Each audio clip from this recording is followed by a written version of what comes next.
오늘 여러분은 어떤 문제가 여러분의 가장 절박한 상황이라고 생각하십니까? 여러분은 어떤 문제가 가장 절박하세요? 오늘 내가 아무리 노력해도 안 고친다고 하는 문제가, 해결 안 된다고 하는 문제가 무엇입니까? 여러분 이것저것 다 해봤는데도 고치지 않는 문제가 뭐가 있어요? 습관일 수도 있습니다. 여러분 마음의 내면의 문제일 수도 있습니다. 현재 상황일 수도 있습니다. 여러분의 어떤 질병일 수도 있습니다. 무엇이 여러분에게 있어서 가장 절박합니까? 절박하면 간절해져요. 오늘 여러분이 간절함이 없다고 하는 것은 절박한 현실이 아닐 수 있습니다. 절박함을 느끼지 못할 수도 있습니다. 오늘 주님 만나기를 원하십니까? 오늘 이걸 찾아야 합니다. 오늘 이걸 찾고 이걸 찾으면 절박한 상황이라고 하는 사람은 간절함이 있게 되고, 간절함이 있는 사람은 행동으로 주님 앞에 부르짖게 되어집니다. 그러면 주님이 반드시 수많은 무리들, 수많은 환경에 수많은 사람들이 있다 할지라도 그 사람을 향해서 주목하시는 거예요. 그 사람을 만져주시는 거예요. 그 사람을 치료해 주시는 것입니다. 그는 나를 만졌네. 그분은 나를 이제 다가오셔서 그분이 나를 만지시고 그분이 내 영혼을 나에게 정말 치료해 주시는 것 때문에 그분을 느끼는 거예요. 그분의 숨결을 알게 되어지는 것입니다. 그분을 통해서 내가 외롭지 않고 두렵지 않다고 하는 것을 깨닫게 되어지는 것입니다. 사랑하는 여러분, 오늘 여러분 가운데에 오늘 이 본문의 히브리서의 징계의 문제가 오늘 여전히 나는 징계받은 게 없어라고 생각하는 하면 오늘 우리는 이 속에서 더 발전해 나가지 못합니다. 또 징계가 없기를 바랍니다. 징계가 없고 징계 받기 전에 미리미리 하나님 앞에 우리의 모습이 정리되기를 바랍니다. 감사가 없는 분은 감사를 회복하십시오. 하나님 앞에 영광을 돌리기를 원하는 분은 더욱더 우리의 자신을 돌아보십시오. 하나님의 말씀 안에 서 있는지 내 자신이 지금 진정으로 하나님 앞에 간절함으로 더욱더 내게 주신 재능을 하나님을 향해 쓰기를 원하시는 일에 훈련되어지고 하나님의 교훈을 제대로 받고 있는지를 살펴봐야 할 것입니다. 지금 오늘 이 시간은 우리가 주님 앞에서 우리에게 주신 이 말씀을 부여잡고 하나님 내가 정말 주님 앞에 간절함으로 나아가기를 원합니다. 이런 고백이 일어나기를 바랍니다. 오늘 주시는 이 말씀, 우리가 이 징계가 우리에게 유익하다, 또 하나님 우리에게 주시는 모든 일의 하나하나 모습들이 하나님이 주시는 축복이라는 사실을 꼭 기억하시고 사랑의 증거, 자녀란 확신, 유익을 위해서 우리에게 주심을 여러분 바로 깨닫고 생명의 빛, 사랑의 빛, 능력의 빛을 완하게 비출 수 있는 우리의 삶이 되어지기를 바랍니다. 할렐루야. 그분이 함께 하시면 외롭지 않고 두렵지 않고 그분과 함께 있기만 하면 놀라운 일들이 일어납니다. 불가능이 가능해집니다. 만져지고 그분이 느껴지고 숨결이 우리 가운데에 들려지면 우리에게는 영혼의 쉼을 얻고 새로운 방향으로 나갈 수 있습니다. 오늘 하나님, 나에게도 이런 고백이 일어나기를 원합니다. 나에게도 이런 느낌이 일어나고 나에게도 이런 숨결이 느껴질 수 있기를 원하오니 오늘 성령님 이 시간에 이곳에 임재하여 주시옵소서. 이 시간에 주님 나를 만져주시옵소서. 나를 붙잡아 주시옵소서. 내게 말씀하여 주시옵소서. 내가 주님을 느끼기를 원합니다. 내가 주님을 만지기를 원합니다. 새로워지기를 원합니다. 주님 이 시간에 내게 말씀하여 주시고 내 귀는 들려지게 하여 주시고 내 마음은 열려지게 하여 주시고 성령님 내 생각과 모든 것들을 이 시간에 내려놓습니다. 주여 임하여 주시옵소서. 같이 한번 기도합니다.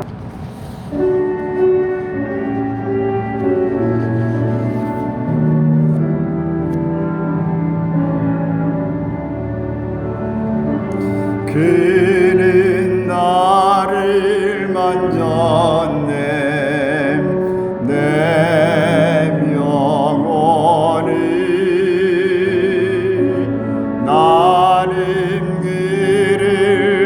느꼈네 그 숨결을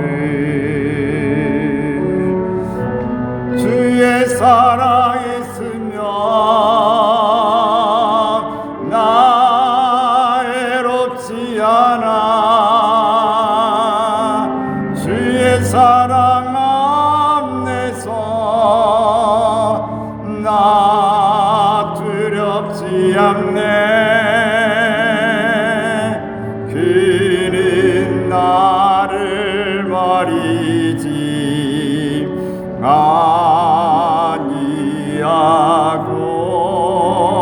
아니하고 나는 그를 떠나지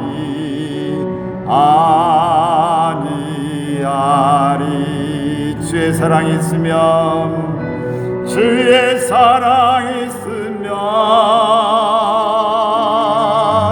나 외롭지 않나 주의 사랑 안에서 나 두렵지 않네 그는 나를 버리지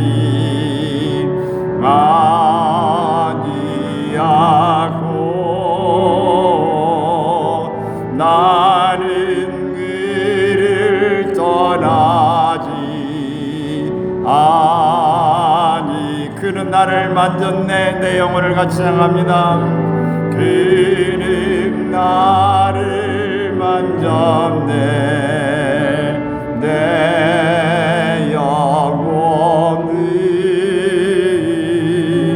나는 그를 느꼈네 그 숨결을 주의 사랑이 있으면 주의 사랑이 있으면 나 외롭지 않나 주의 사랑 안에서 나 외롭지 않아 그는 나를 버리지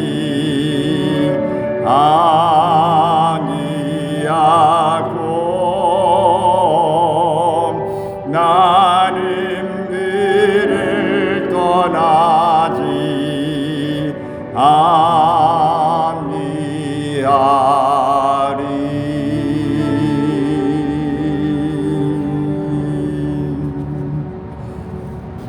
아니하리 하나님의 말씀은 히브리서 12장 5절에서 13절까지 평신도 사역에 헌신하고 있는 스탠리 탐이라고 하는 장로님이 쓰신 하나님의 회초리라고 하는 책이 있습니다. 내용에 보면은 어린 시절에 아버지의 말을 잘 듣지 않으면 아버지가 참고 있으시다가 그를 헛간으로 데리고 갑니다.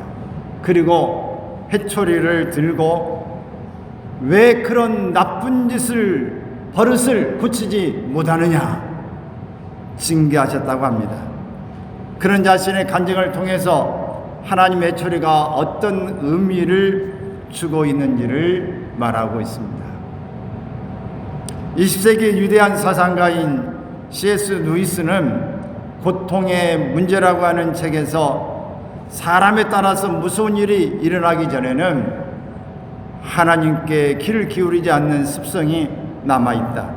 그러므로 고통은 기모거리에 알아듣도록 하는 하나님의 확성기다.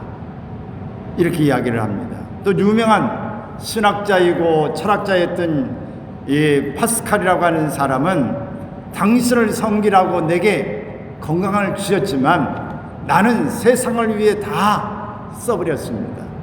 이제 나를 일깨워 주시려고 내게 병을 주셨습니다. 이렇게 고백합니다.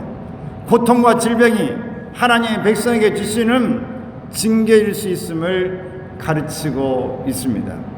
나는 질병이 없어. 오늘 이렇게 혹 생각한 분이 계실지 모르겠습니다.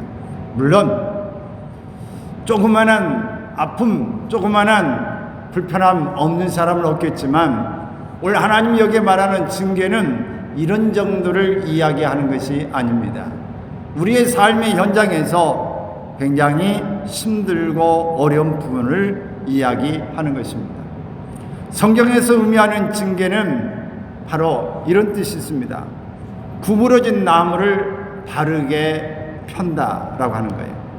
잘못된 길로 가는 사람들 하여금 그 길에서 돌이켜 바른 길로 가게 하시는 하나님의 사랑을 가르쳐 말씀합니다.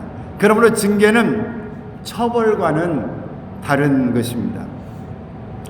처벌의 이 초점은 잘못에 대한 형벌을 실시하는 것입니다. 그러나 징계는 교정, 바꿔주고 또 성숙을 위한 훈련의 큰 뜻을 담고 있습니다. 그러므로 이 처벌과 징계는 분명 차이가 있습니다. 처벌의 초점은 과거에 네가 이러이러했기 때문에 네 행위에 대해서 이렇게 처벌을 한다고 하는 의미가 있습니다. 그러나 이 징계는 과거의 것이 아니라 미래에 대한 행위를 이야기하고 있습니다. 처벌하는 부모에게서 분노의 태도를 볼 수 있지만 징계의 부모에게서는 사랑과 관심을 발견하게 됩니다. 여러분 부모도 자녀에게 이 처벌을 하고 이렇게 화가 나서 매질을 하는 부모가 있습니다. 매를 가지고 때리는 것도 있지만 주먹으로 때리고 손바닥으로 때리는 일도 있습니다. 이럴 때는 바로 감정이 그 속에 잔뜩 들어가 있어서 처벌을 하고 있는 것입니다. 그러나 울면서 부모가 따뜻하게 그의 자녀를 혼을 내키고 있는 것은 징계에 속한 일입니다. 징계라는 말은 헬라어로 자녀를 훈련하고 교훈한다고 하는 뜻을 가지고 있습니다. 바로 본문에서 징계에 대한 하나님의 권고를 볼 수 있습니다. 오늘 여기를 조금 더 살펴보면 징계를 우리가 받을 때에 그것을 경히 가볍게 여기지 말아야 한다고 말씀하고 있습니다. 잠언 기자는 내 아들아 여호와의 징계를 경히 여기지 말라. 그 꾸지람을 싫어하지 말라. 대저 여호와께서 그 사랑하시는 자를 징계하시기를 마치 아비가 그 기뻐하는 아들을 징계함 같이 하시느니라. 여기서 경히 여긴다고 하는 이 말은 비웃다, 깔보다, 가볍게 대한다 라고 하는 의미입니다. 오늘 하나님이 우리를 사랑하시기 때문에 징계를 하였음에도 불구하고 깔보는 것처럼 우습게 여기는, 가볍게 여기는 이런 모습은 우리가 하나님의 징계를 업신여기는 일이 되어지는 것입니다.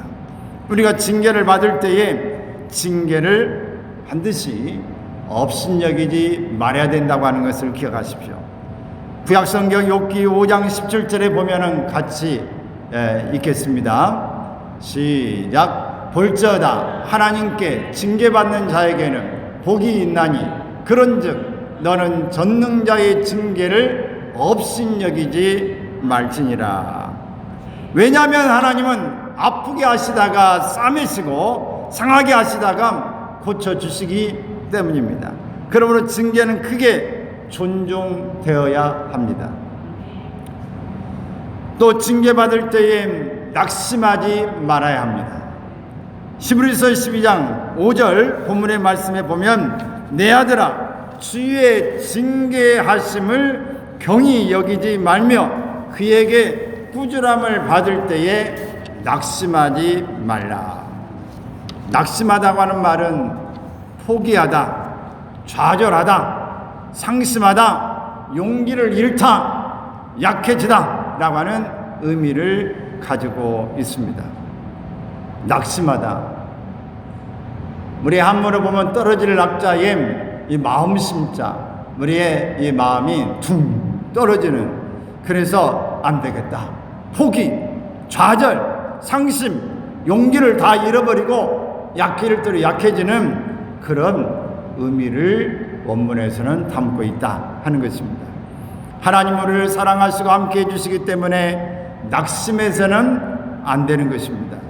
약한 자를 강하게, 어리석은 자를 지혜롭게 하시는 하나님의 뜻을 깨달아서 포기해서는 안 됩니다. 이 그림은 중앙일보에서 게재되고 있는 어린아이의 이 마음의 상태를 이야기하고 있는 것입니다. 어릴 때에 부모에게서 매를 많이 맞고 자랐거나 부모가 싸우는 장면을 많이 보고 자라는 아이의 모습은 그 장면을 보고 싶지 않아서 얼굴을 가리고 듣고 싶지 않아서 귀를 막고 한쪽에 앉아서 울고 있는 모습을 보게 되어집니다. 이 모습이 거기서 끝나는 게 아니라 성인이 되고 청년이 돼도 한쪽에서 주저앉아서 자기의 본 모습을 찾아가지 못하는 그런 슬픈 자의 모습으로 바뀌게 되어집니다. 그래서 이런 속에서 깊이 들어와 있는 그 모습은 부모의 잘못이지만 오늘 우리가 그 속에서 웅그리고 앉아 있어서 도무지 내 본연의 모습, 나는 왜 이럴까라고 하는 자책, 자학을 하게 되는 일까지도 가게 되어지게 됩니다. 또 다른 그 모습을 한번 볼까요? 무엇을 하면서도 어떻게 해야 되는지 판단력이 잘 쓰지 않습니다. 도대체 이 퍼즐을 맞춰서 내 인생의 바른 모습으로 완결판을 저 가야 되는데 판단력을 가질 때에 자꾸 이런 게 맞나 저런 게 맞나, 그래서 이런 심한 충격이 있는 아이들은 이 자폐 증상까지 있게 될 때에 옳은 모습으로 가는 것이 굉장히 어렵습니다. 그래서 10개 중에서 2개 정도 맞추는 일을 보통 판단을 하게 된다고 하는 것입니다. 여러분, 어릴 때의 충격이 있는 것도 우리는 우리 개인에게도 생각해 봐야 되지만 그런 일이 현재 우리 주변에서 자녀들 가운데 주변에 일어나고 있다고 한다면 이것이 내가 과거에 잘못 뿌려진 것에 대한 하나님의 징계의 방법은 아닌가. 내가 과거에 잘못 말하고 잘못 행동하고 잘못 살았던 일에 대한 현장에서, 가정에서, 주변에서 일어나는 잘못한 어떤 결과물이 널려져 있다고 한다면 이것이 하나님의 징계는 아닌지를 살펴봐야 하는 것입니다. 하나님 우리에게 징계하시는 의미가 무엇인지 오늘 본 말씀을 좀 더 살펴보겠습니다. 먼저는 징계는 우리를 사랑하신다고 하는 증거입니다. 부모가 자녀를 바르게 양육하기 위해서는 2개의 얼굴을 가져야 합니다. 2개의 얼굴이 있어야 되는데 하나는 사랑의 얼굴입니다. 또 하나는 징계의 얼굴이에요. 우리가 사랑한다고 모든 걸 다 끌어안고 모든 걸 다 만사 오케이를 하면 안 돼요. 잘못한 것은 징계를 해야 합니다. 사랑으로 징계도 사랑이고 그냥 모든 것 잘했다고 박수 주는 것도 사랑이에요. 우리가 음식을 주는 것도 옷을 입혀주는 것도 부모가 해야 될 일도 역할도 사랑입니다. 그러나 이 2가지의 이 얼굴을 가지고 있어야 됩니다. 마냥 오냐 모든 걸 용납하는 그것 자체가 사랑이라고 해서는 안 됩니다.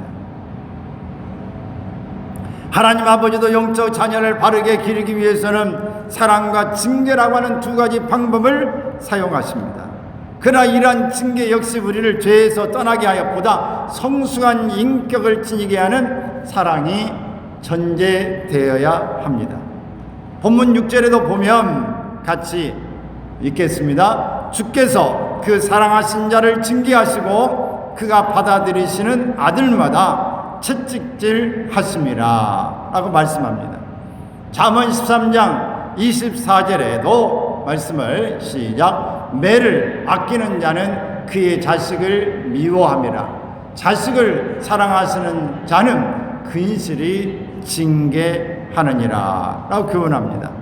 사랑하시기 때문에 병도 주시고 사랑하시기 때문에 실패도 주십니다. 사랑하시기 때문에 환난과 고통도 주시는 것입니다. 사랑하는 여러분, 하나님은 우리에게 거룩하고 깨끗한 길로 깨끗한 삶을 살기 원하십니다. 우리가 거룩하고 깨끗한 삶을 살지 못할 때 징계하시게 되어집니다. 하나님 우리를 사랑하시기 때문에 매도 때리시는 것입니다. 그러므로 우리는 하나님의 매를 드시기 전에 죄를 깨닫고 회개해야 합니다. 징계는 하나님이 나를 사랑하신다는 증거임을 깨달아서 감사와 찬양을 돌리시기를 바랍니다. 아멘. 이건 하나 꺼주시죠.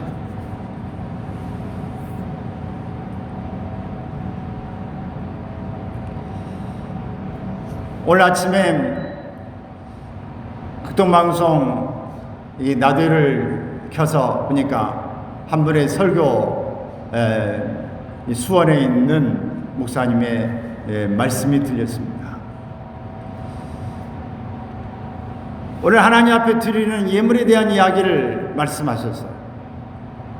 10의 1조를 드리는 아브라함의 이야기였습니다.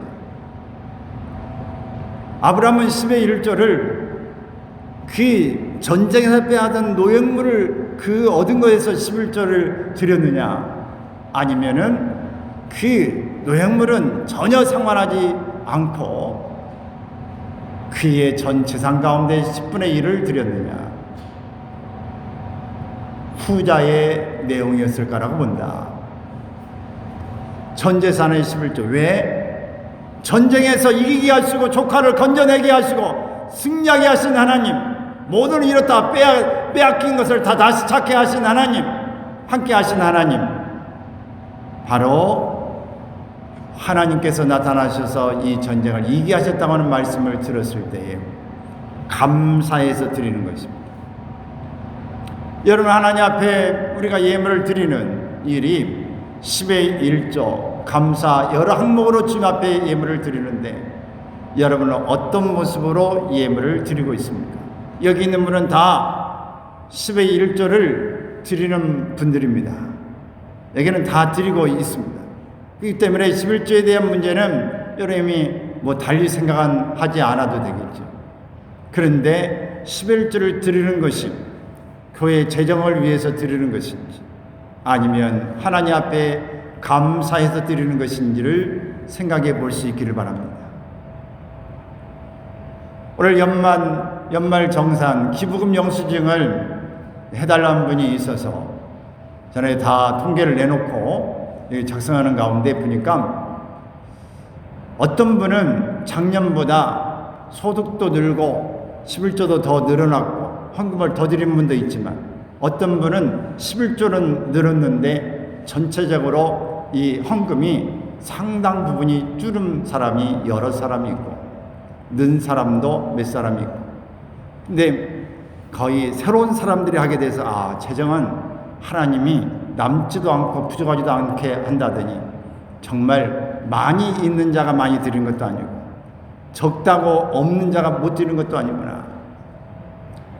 여러분, 많이 드리고 조금 드리는 것, 그것은 각자 개인의 신앙입니다.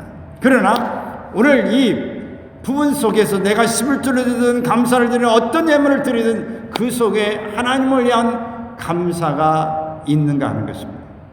하나님에 대한 감사는 하나님이 나를 사랑하신다고 하는 이 증거를 내 속에, 내 마음속에 믿음으로 간직한 자만이 드릴 수 있는 것입니다.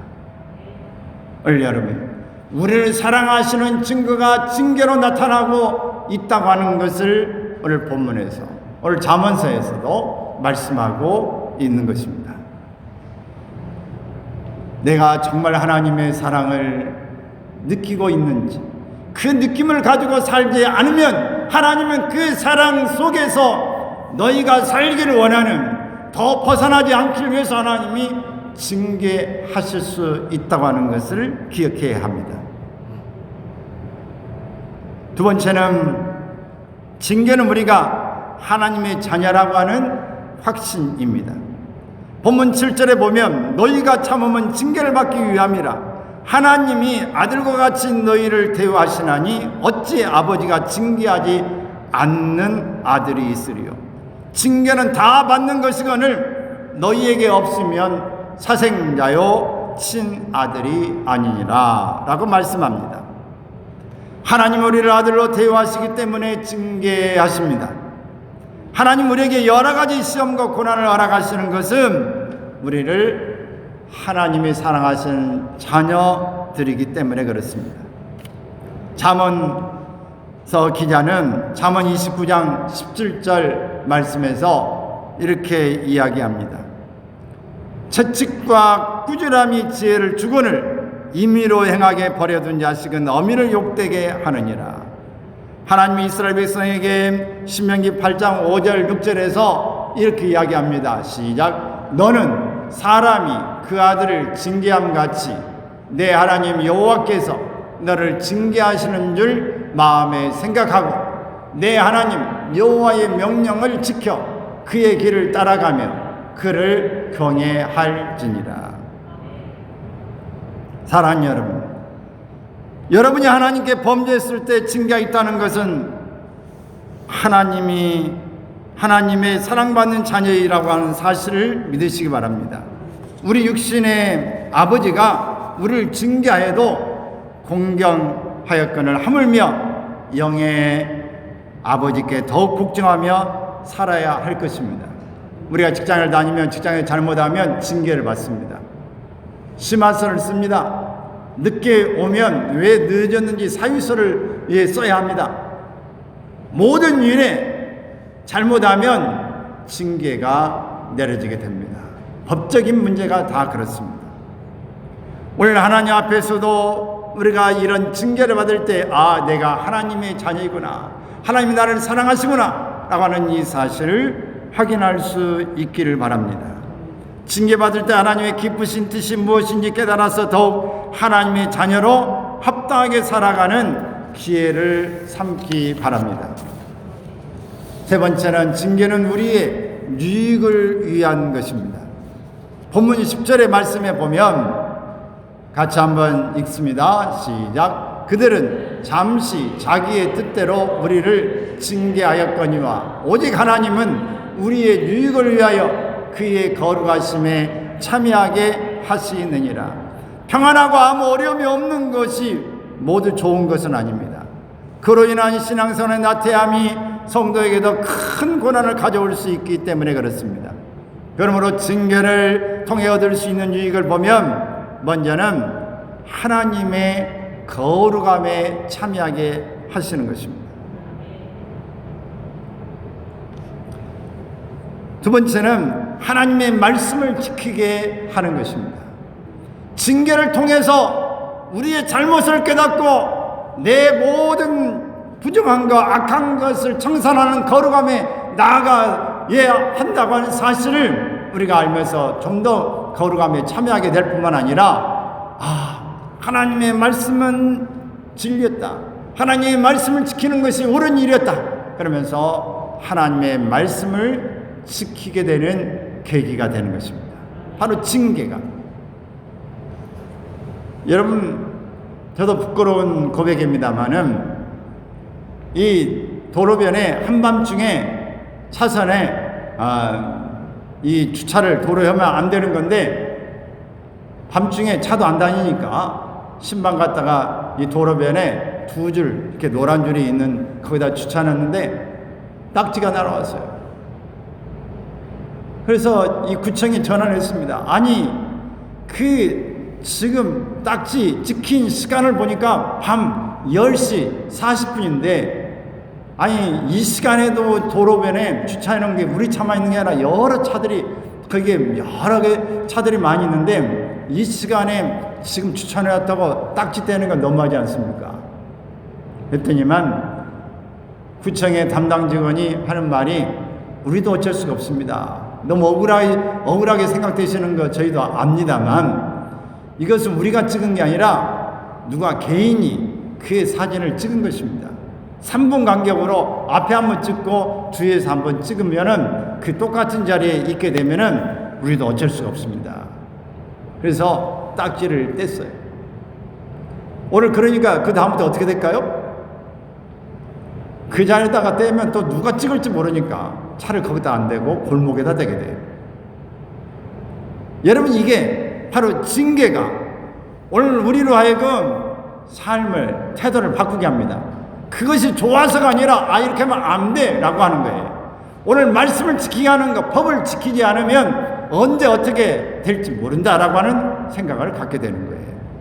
오늘 징계는 우리로 하여금 꼭 나쁜 것만은 아니다 하고는 사실을 갖게 하는 것입니다.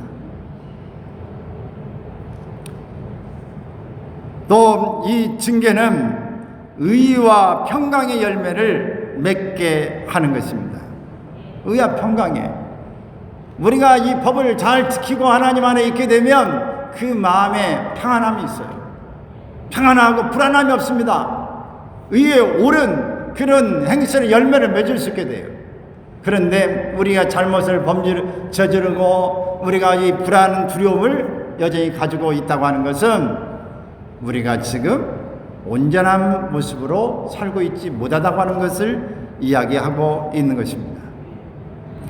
훈계를 지키는 자는 생명길로 행하여도 징계를 버린 자는 그릇 가느니라고 이야기합니다. 아이의 마음에는 미련한 것이 얽혔으나 징계하는 채찍이 이를 멀리 쫓아내리라. 그래서 어릴 때에 오늘 교육을 시키는 일도 굉장히 중요하다. 우리 집에도 우리 애들을 키울 때 이 파출소의 아이를 데리고 갔던 아마 이 기억이 있습니다.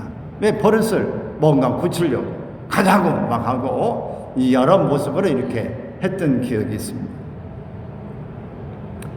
우리가 판단을 받는 것은 주께 징계를 받는 것이니 이는 우리로 세상과 함께 정죄를 받지 않게 하려 하십니다.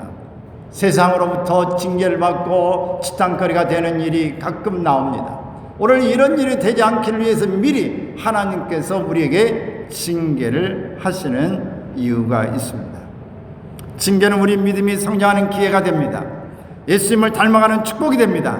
하나님의 거룩하심에 참여하게 되어집니다. 의와 평강의 열매를 맺게 됩니다. 징계가 당시에는 고통과 슬픔으로 다가오지만 후에는 영혼의 평화와 기쁨으로 바뀌어지고 삶의 축복이 되어집니다. 독수리가 자기 새끼를 강하게 이 새 중에 새가 되기 위해서, 새 중에 왕이 되게 하기 위해서 그냥 내버려 두고 너는 내 DNA 유전자니까 그렇게 돼 라고 하지 않습니다. 높은 바위 위에 그 집을 독수리가 짓고 살면서 새끼를 낳으면 새끼를 어릴 때에 바닥으로 그냥 낭떠러져 던져버리는 것입니다. 죽겠다고 이 날개도 피지 못하면 뚝 내려갈 때 맨 아래쯤에서 독수리가 먼저 손상이 내려가서 등에 새끼를 딱 받아주는 것입니다. 이렇게 하기를 몇 번 하면 이 독수리가 살기 위해서 날개를 퍼덕이면서 강한 자가 되어지는 것입니다. 하나님은 우리를 강한 자로 세워주시기 위해서 강한 훈련도 하시는 것입니다. 오늘 우리의 잘못을 우리에게 다 지적하시고 징계의 모습을 통해서 가게 하시는 것입니다. 사랑하는 여러분, 오늘 우리가 하나님 앞에서 어떻게 살아야 될 것인가? 이대로 사는 것이 내가 만족하는 것인가? 아닙니다. 저도 이대로 사는 걸 만족하지 않습니다. 오늘 여러분도 이렇게 사는 것, 이보다 더 좋은 부분으로 나아가기를 원하지 않는 사람은 없을 것입니다. 그럼 어떻게 우리가 나아갈 수 있을까요? 오늘 우리는 하나님 앞에서 우리의 자신이 좀 더 밖으로, 좀 더 성숙하고 좀 더 멋진 모습으로 나아가기를 위해서 우리는 하나님 앞에서 우리의 자신이 어떤 모습으로 서야 될 것을, 어떤 각오로 서야 될 것을 생각해 봐야 할 것입니다. 4세기에 나지 안조스의 이 그레고니우스라고 하는 이런 분이 계십니다. 이분이 계시는데 이분은 바로 이런 고백을 했습니다. 같이 한번 읽어보겠습니다. 그분과 접촉하지 않는 사람은 치유되지 않는다. 그분의 천성에 연합한 사람이어야 구원을 받는다. 그분과 예수님과 접촉하지 않는 사람은 치유되지 않는다. 그분의 천성에 연합한 사람이어야 구원을 받는다.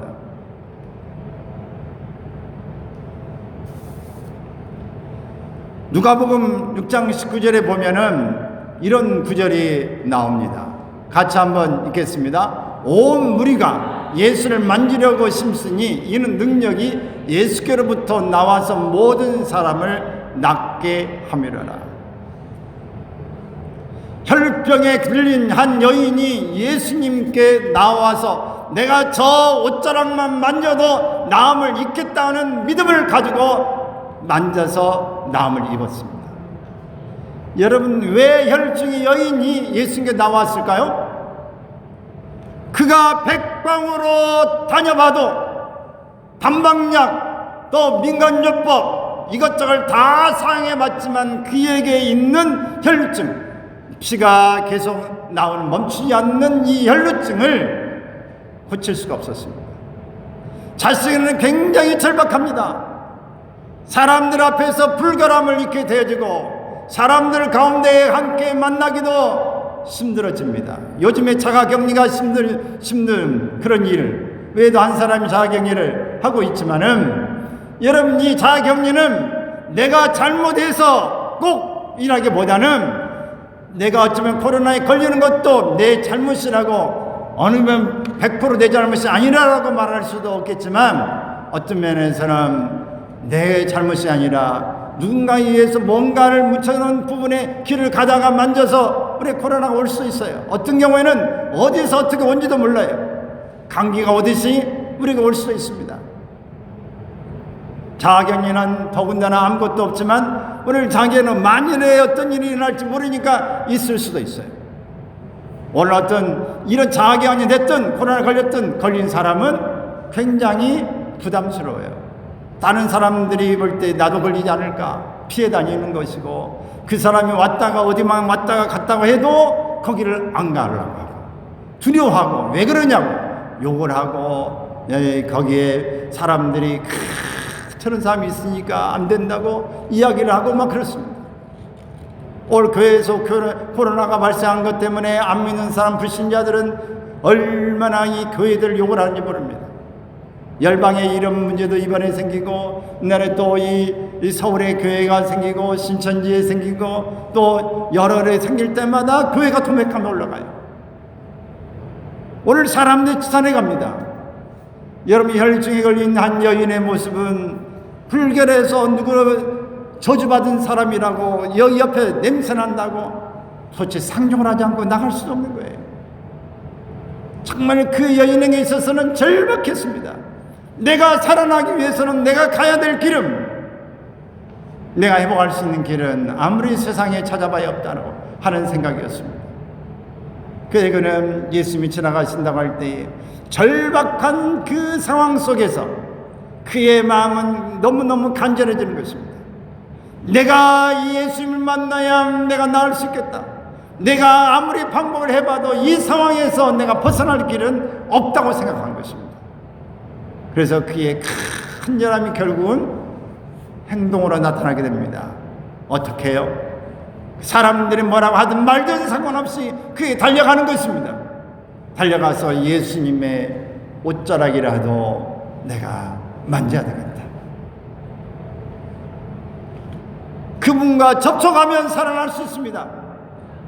그 반드시 옷을 만져야 낫는다는 것은 아닙니다. 영적으로 주님을 만나면 주님의 일을 받으면 오늘 하나님은 지금도 역대상에서 말한 것처럼 내가 위에서 쳐다보면 누가 나를 간절히 찾고 있는 일을 보면서 그 사람을 찾는 자에게 만나 주시는 거예요.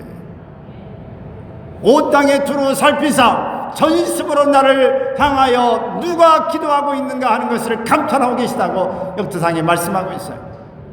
시장성경에서 예수님이 말씀하십니다. 누구든지 구하고 찾고 문을 두드리는 자가 나에게 있어서 얻어질 것이고 찾아질 것이고 문이 열려질 것이라고 말씀하고 있어요. 누구든지 내 이름으로 구하는 자는 내가 너에게 응답해 주겠다고 말씀하고 계세요. 이 공통점인 것은 무엇입니까? 하나님의 간절함을 가지고 있는 자를 만나 주시겠다고 하는 말씀인 것입니다. 아무에게나 다 만나 주시는 게 아니라 수많은 사람이 있지만 찾는 자에게 만나 주시는 거예요. 수많은 환자들이 있고 수많은 인파들이 있지만 오늘 예수님 옷장을 만지는 그 여인만이 그 속에서 그 현장에서는 고침을 받게 되어지는 것입니다. 오늘 여러분은 어떤 문제가 여러분의 가장 절박한 상황이라고 생각하십니까? 여러분은 어떤 문제가 가장 절박하세요? 오늘 내가 아무리 노력해도 안 고친다고 하는 문제가, 해결 안 된다고 하는 문제가 무엇입니까? 여러분 이것저것 다 해봤는데도 고쳐지지 않는 문제가 뭐가 있어요? 습관일 수도 있습니다. 여러분 마음의 내면의 문제일 수도 있습니다. 현재 상황일 수도 있습니다. 여러분의 어떤 질병일 수도 있습니다. 무엇이 여러분에게 있어서 가장 절박합니까? 절박하면 간절해져요. 오늘 여러분이 간절함이 없다고 하는 것은 절박한 현실이 아닐 수 있습니다. 절박함을 느끼지 못할 수도 있습니다. 오늘 주님 만나기를 원하십니까? 오늘 이걸 찾아야 합니다. 오늘 이걸 찾고 이걸 찾으면 절박한 상황이라고 하는 사람은 간절함이 있게 되고, 간절함이 있는 사람은 행동으로 주님 앞에 부르짖게 되어집니다. 그러면 주님이 반드시 수많은 무리들, 수많은 환경에 수많은 사람들이 있다 할지라도 그 사람을 향해서 주목하시는 거예요. 그 사람을 만져주시는 거예요. 그 사람을 치료해 주시는 것입니다. 그는 나를 만졌네. 그분은 나를 이제 다가오셔서 그분이 나를 만지시고 그분이 내 영혼을 나에게 정말 치료해 주시는 것 때문에 그분을 느끼는 거예요. 그분의 숨결을 알게 되어지는 것입니다. 그분을 통해서 내가 외롭지 않고 두렵지 않다고 하는 것을 깨닫게 되어지는 것입니다. 사랑하는 여러분, 오늘 여러분 가운데에 오늘 이 본문의 히브리서의 징계의 문제가 오늘 여전히 나는 징계받은 게 없어라고 생각하면 오늘 우리는 이 속에서 더 발전해 나가지 못합니다. 또 징계가 없기를 바랍니다. 징계가 없고 징계받기 전에 미리미리 하나님 앞에 우리의 모습이 정리되기를 바랍니다. 감사가 없는 분은 감사를 회복하십시오. 하나님 앞에 영광을 돌리기를 원하는 분은 더욱더 우리의 자신을 돌아보십시오. 하나님의 말씀 안에 서 있는지 내 자신이 지금 진정으로 하나님 앞에 간절함으로 더욱더 내게 주신 재능을 하나님을 향해 쓰기를 원하시는 일에 훈련되어지고 하나님의 교훈을 제대로 받고 있는지를 살펴봐야 할 것입니다. 지금 오늘 이 시간은 우리가 주님 앞에서 우리에게 주신 이 말씀을 부여잡고 하나님, 내가 정말 주님 앞에 간절함으로 나아가기를 원합니다. 이런 고백이 일어나기를 바랍니다. 오늘 주시는 이 말씀, 우리가 이 징계가 우리에게 유익하다, 또 하나님 우리에게 주시는 모든 일의 하나하나 모습들이 하나님이 주시는 축복이라는 사실을 꼭 기억하시고 사랑의 증거, 자녀의 확신, 유익을 위해서 우리에게 주심을 여러분 바로 깨닫고 생명의 빛, 사랑의 빛, 능력의 빛을 환하게 비출 수 있는 우리의 삶이 되어지기를 바랍니다. 할렐루야.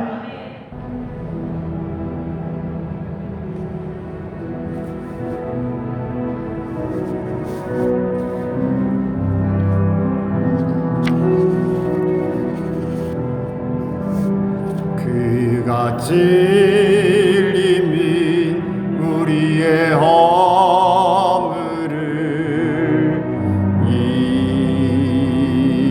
인함이요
찬양할 때에 그냥 연습곡을 찬양하는 것이 아니고 이 시간에 주님 가사 하나하나가 정말 그렇습니다라고 고백하면서 우리의 마음 깊이 영혼 속에서 나오는 찬양이 되기를 바랍니다. 오늘 우리 주일 예배 가운데에 오늘 다른 사람이 다 치유봐야 되겠지만 오늘 세 사람이 치유의 주인공이 되시길 바랍니다.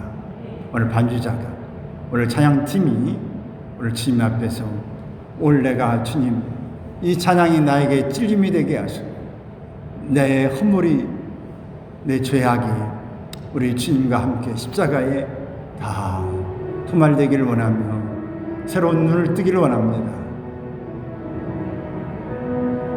우리 심정으로 이제 찬양할 수 있길 바랍니다.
그가 징계를 받음으로 같이 찬양합니다. 그가 징계를 받음으로 우리가 나임을 입었도다. 우리는 다 양 같아서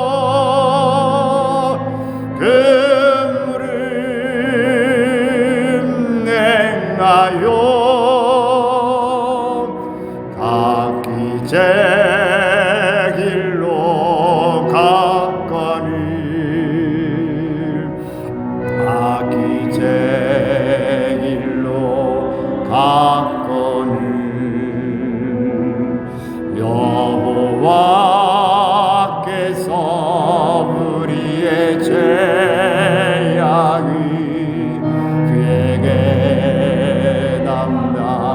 시켰도다. 그가 징계를 받음으로 우리 두 손을 들고 찬양할까요? 그가 징계를 받음으로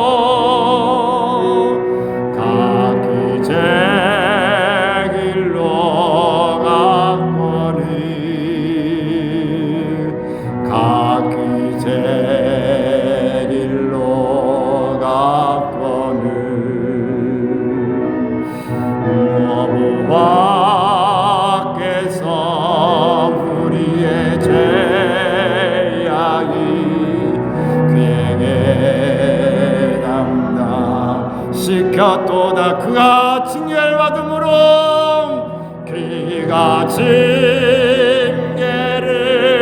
받음으로 우리가 나임을 입었도다. 우리는 다 양 같아서 그 무릎 행하여 제 길로 갔거늘 각기 제 길로 갔거늘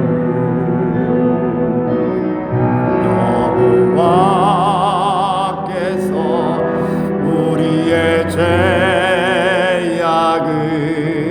그에게 담당. 우리 다같이 주여, 우리 주여 부르며 주님, 내가 징계를 받고 있는 부분이 무엇입니까? 지금 내가 깨닫지 못하고 있습니다. 오늘 내가 하나님 알고 있는, 내가 느끼고 있는 하나님 내가 잘하고 있다고 생각하는 착각 속에 빠져있는 매너리즘에 예배를 드리고 있다는 생각 때문에, 헌금을 나는 드리고 있는 것 때문에 내가 믿음 생활을 잘하고 있다는 착각에 빠지고 있는 오만과 교만과 불선함이 주님 앞에서 하나님 내가 다시 한번 절박함으로, 주님 내가 간절함으로 주님 사랑 속에서 행하게 하시고, 사랑 때문에 하나님 노래하게 하시고, 사랑 때문에 기도하게 하시고, 사랑 때문에 물질을 드리게 하시고, 사랑 때문에 주님 앞에 예배하는 자가 되게 하시고, 믿음으로 날마다 주님에 나가는 자 되기를 원합니다. 주님 나를 만져주시옵소서. 내가 주님 앞에 간절함으로 나아갑니다. 주님의 어깨를 붙잡습니다. 주님의 보혈을 의지하고 갑니다. 나의 모습을 하나님 치유하기 위해서, 나를 하나님 붙잡아 주시기 위해서 주님이 징계를 받으셨음을 믿습니다. 나를 구원하게 징계받으심을 믿습니다. 우리 다같이 주여 한번 부르고, 주님 나의 하나님 모습을 고쳐 주시옵소서. 간절함으로 기도하겠습니다. 주여, 오 하나님 아버지, 이 시간 주님의 하나님이 만져주시옵소서. 주님 만져주시길 원합니다. 주님 만져주시옵소서. 시간 성령님의 하나님 만지심이 있길 원합니다. 오리 샤바베메 켈러스 카르마바마이메 켈러스. 내 하나님 아버지, 주여 아버지 하나님의 켈러스 카르마바의 생명의 하나님 아버지의 기운이 일어나옵소서. 생명의 하나님 능력의 기운 하나님하여 주시옵소서. 임하여 주시옵소서. 임하여 주시옵소서.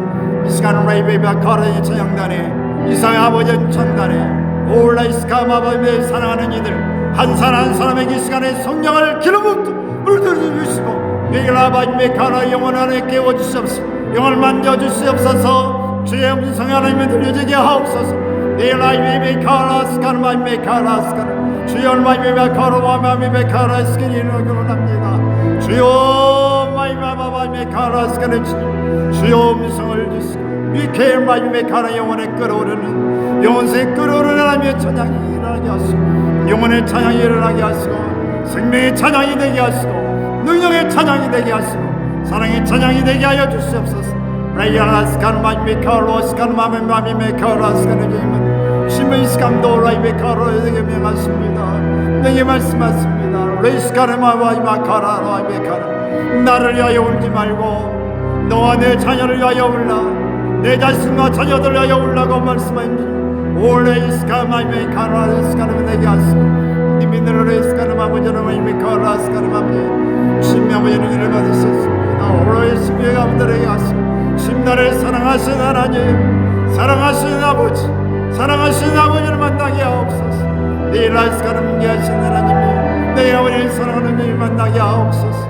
와이메 콜로스카 나다의 마음들의 아버지를 이루어 주시옵소서. 주민도하여 주시옵소서. 모든 것 우리 진부자입니다. 마여 주시고 축복해 주시옵소서. 모든 것 우리 진부자입니다. 참 하나님 능력의 하나님 은능으로 축복해 주시옵소서. 모든 것 우리 진부자입니다. 아버지 마여 주시옵소서. 아버지, 우리의 사랑을 주 앞에 드립니다. 우리의 마음을 드립니다. 우리의 생명을 드리고, 우리의 재능을 드리고, 우리의 시간을 드립니다.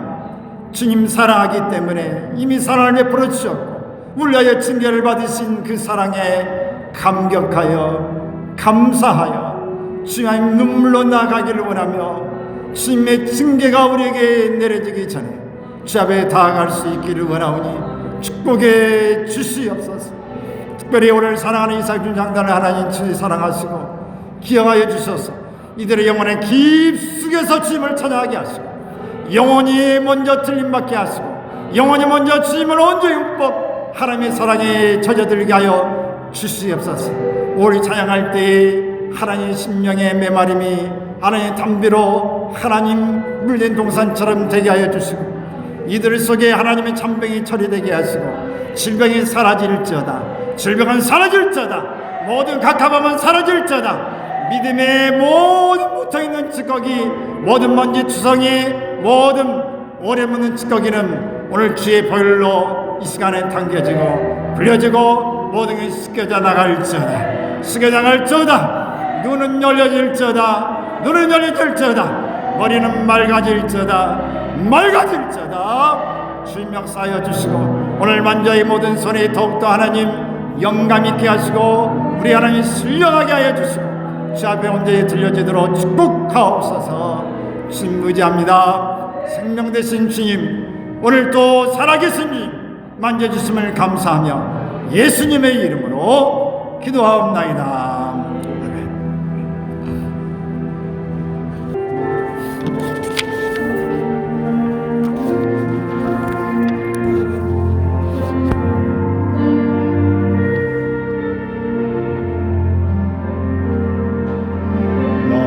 그 위에도 가도 너를